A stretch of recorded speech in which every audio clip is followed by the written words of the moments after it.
Sometimes I feel I am an emissary who has been entrusted with a mission. What this mission is not clear to me. I feel I have a duty toward others, as if I were obligated to them. These words were written by a 19-year-old Jewish-Hungarian girl in her diary in 1941. Her name was Hannah Senesh. 4 years later, she was executed in Budapest by a firing squad of the Arrow Cross, the Hungarian fascist party. Her alleged crimes were treachery against the motherland and spying for the enemy. However, Hannah was anything but a traitor. She was a poet, a diarist, a paratrooper, a heroine who became a martyr. Hannah Senesh. Choices and decisions through words and action. Foremost, Hannah believed that all people should be treated equally. Through her actions, poetry, and diary, she always demonstrated that one has to take a stand and cannot watch silently while others are persecuted. She took a stand against growing anti-Semitism by leaving her home and emigrating to Palestine. Then she took a stand against fascism by risking her life in a daring military operation. In 1944, she volunteered for the Special Operations Executive to join the only military-led mission to rescue Jews in World War II. Before parachuting into Yugoslavia, she wrote, "I leave happily and of my own free will, with full knowledge of the difficulties ahead. I consider my mission a duty." Born in Budapest, Hungary in 1921, Hannah grew up in a middle-class, assimilated Jewish family and lived a privileged life. She was only 6 when her playwright father, Bela Senesh, died, and Hannah wrote her first poem, a passion that accompanied her until the end of her life. She attended the prestigious Bad Madash Protestant girls' school and didn't focus on her Jewish background. This began to change as the political environment turned increasingly anti-Semitic in the 1930s. In 1938 and 1939, 2 anti-Jewish laws were introduced. These reversed the equal citizenship granted to Jews in 1867 and imposed heavy restrictions on Jewish involvement in Hungarian professions, academia, and government service. However, under the leadership of Hungary's longtime regent, Admiral Horthy, the Hungarian Jews did not feel threatened. They had become deeply assimilated over the past 3 generations. They considered themselves Hungarians who happened to be Jewish. Hannah, however, felt differently. Even at school, she experienced increasing anti-Semitism, culminating in her rejection for an elected post because she was Jewish. Her diary, which she started writing at the age of 13, clearly chronicled her coming of age from dealing with average teenage issues to the ever-growing realization that she had no future in an anti-Semitic country. Taking a stand against the status quo, Hannah decided to leave Budapest. Despite the opposition from all who knew her, she chose to leave behind her family and friends, her language and culture. She took a stand for the first time against prevailing anti-Semitism by moving to Palestine, which was then under the British mandate to become an agricultural worker on a kibbutz. Hannah arrived in Haifa on September 1, 1939, shortly after World War II broke out. She attended the Nahalal Agricultural School for 2 years, then joined the Sadat Yam kibbutz near Caesarea, where she worked in the kitchen, garden, and the laundry. But war was raging in Europe, and by 1941, Hannah was becoming increasingly worried about the fate of her family. Moreover, Hungary had also entered the war as Hitler's ally. Hannah had a difficult decision to make. To do nothing, merely to look on from afar, that I can't do.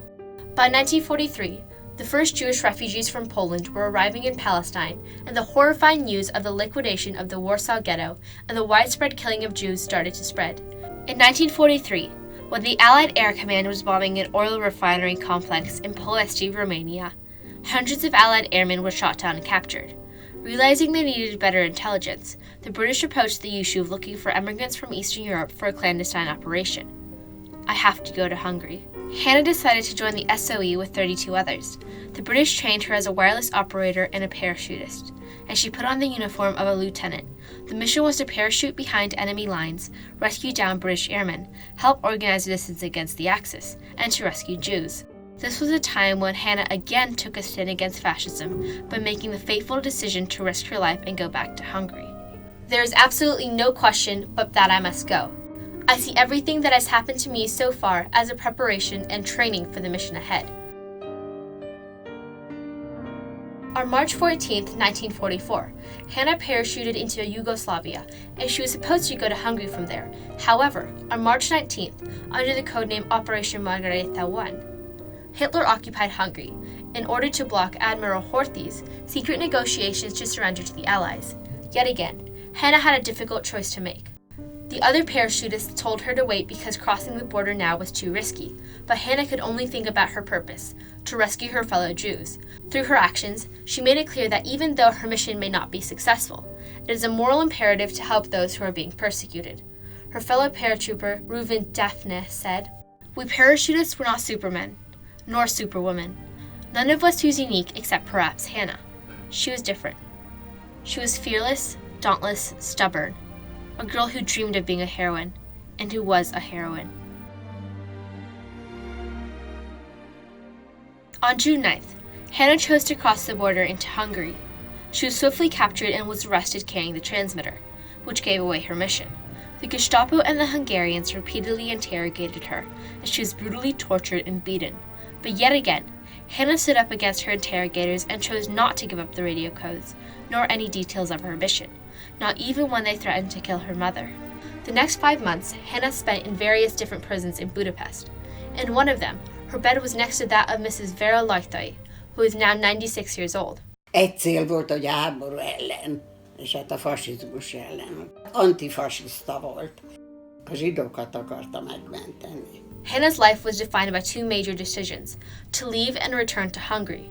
She decided to leave pre-war Hungary, and then she risked her life by returning to the war zone of Nazi-occupied Hungary. In both cases, she acted against the advice of family or fellow soldiers, because she chose to risk her life for her ultimate purpose, to take a stand for those who are persecuted and oppose those in power who facilitate such persecution. While in prison, Hannah had stopped writing her diary, but she wrote her final poem. 1, 2, 3. 8 feet long, 2 strides across, the rest is dark. Life hangs over me like a question mark. I could have been 23 next July. I gambled on what mattered most. The dice were cast. I lost. In the meantime, now under German occupation, terror and lawlessness reigned in Hungary. In October, the far-right Aracos party came into power, and the deportations and murdering of the Budapest Jews turned the city into a bloodbath. Meanwhile, the Russians were approaching Budapest and the prisoners were getting hopeful. It was clear. Germany was losing the war. Hannah's trial was set for October 28.